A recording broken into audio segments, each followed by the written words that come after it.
होगा क्या? ठीक, चलिए एक बार और समझ लेते हैं।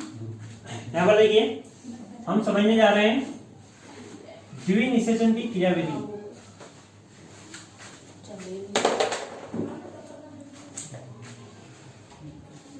द्विनिषेचन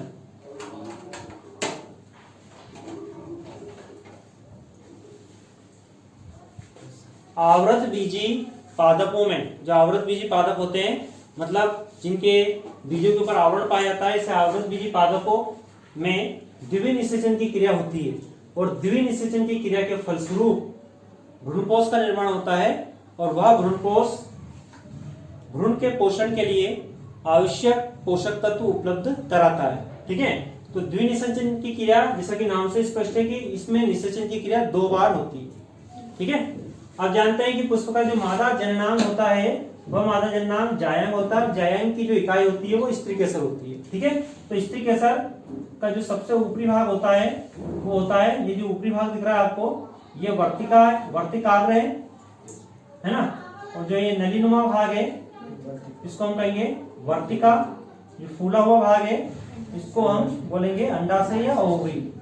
ठीक है, परागण की क्रिया होती है, आप पहले पढ़ चुके हैं। परागण की क्रिया किसे बोलते हैं? पराग कणों का स्त्री केसर के वर्तिकाग्र पर गिरना परागण कहलाता है। ठीक है, तो यहाँ पर परागण की क्रिया संपन्न हो चुकी है और ये जो गोल गोल आपको दिखाई दे रहे हैं ये परागकण है।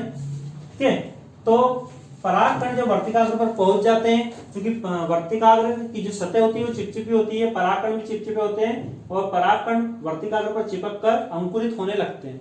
ठीक है, ये अंकुरण हो रहा है। जब अंकुरण होता है तो पराग कणों से अंकुरण के फलस्वरूप पराग नलिका बनती है। ये पराग नलिका है। ठीक है, ये पराग नलिका बनी हुई है।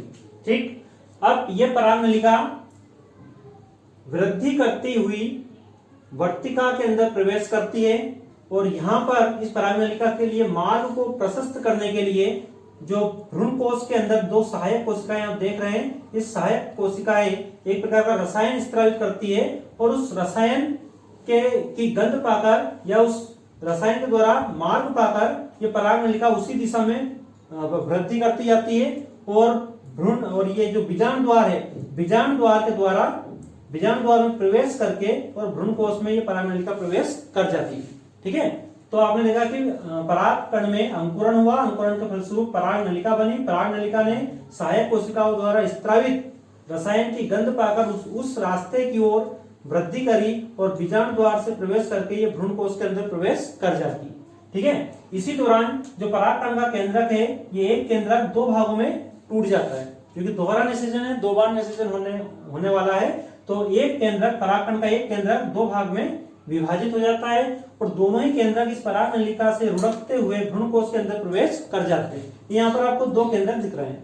ठीक है, इससे पहले कि अपन दोहरा निषेचन समझे, ये बीजांड के अंदर जो भ्रूणकोश है उसकी संरचना भी समझ लेते हैं। भ्रूणकोश 8 कोशिकाओं से बनी एक संरचना होती है। इसमें 3 कोशिका बीजांड द्वार के साइड होती है और इन 3 कोशिकाओं में से नीचे की 2 छोटी कोशिकाओं को सहायक कोशिका कहते हैं, ऊपर की एक बड़ी कोशिका को अंड कोशिका बोलते हैं। ठीक है, बीच में 2 कोशिकाएं आपस में मिलकर द्वितीयक केंद्रक का निर्माण करती है।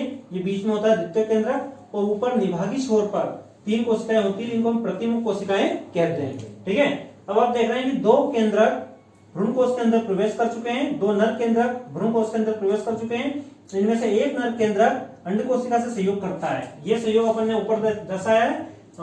जो नर युग्मक है ये नर युग्मक है, ये नर केंद्रक और ये है अंड कोशिका। ठीक है, तो पहला नर केंद्रक अंड कोशिका से सहयोग करता है। नर केंद्रक एन यानी कि अगुणित होता है, अंड कोशिका भी एन यानी कि ये भी अगुणित होती है।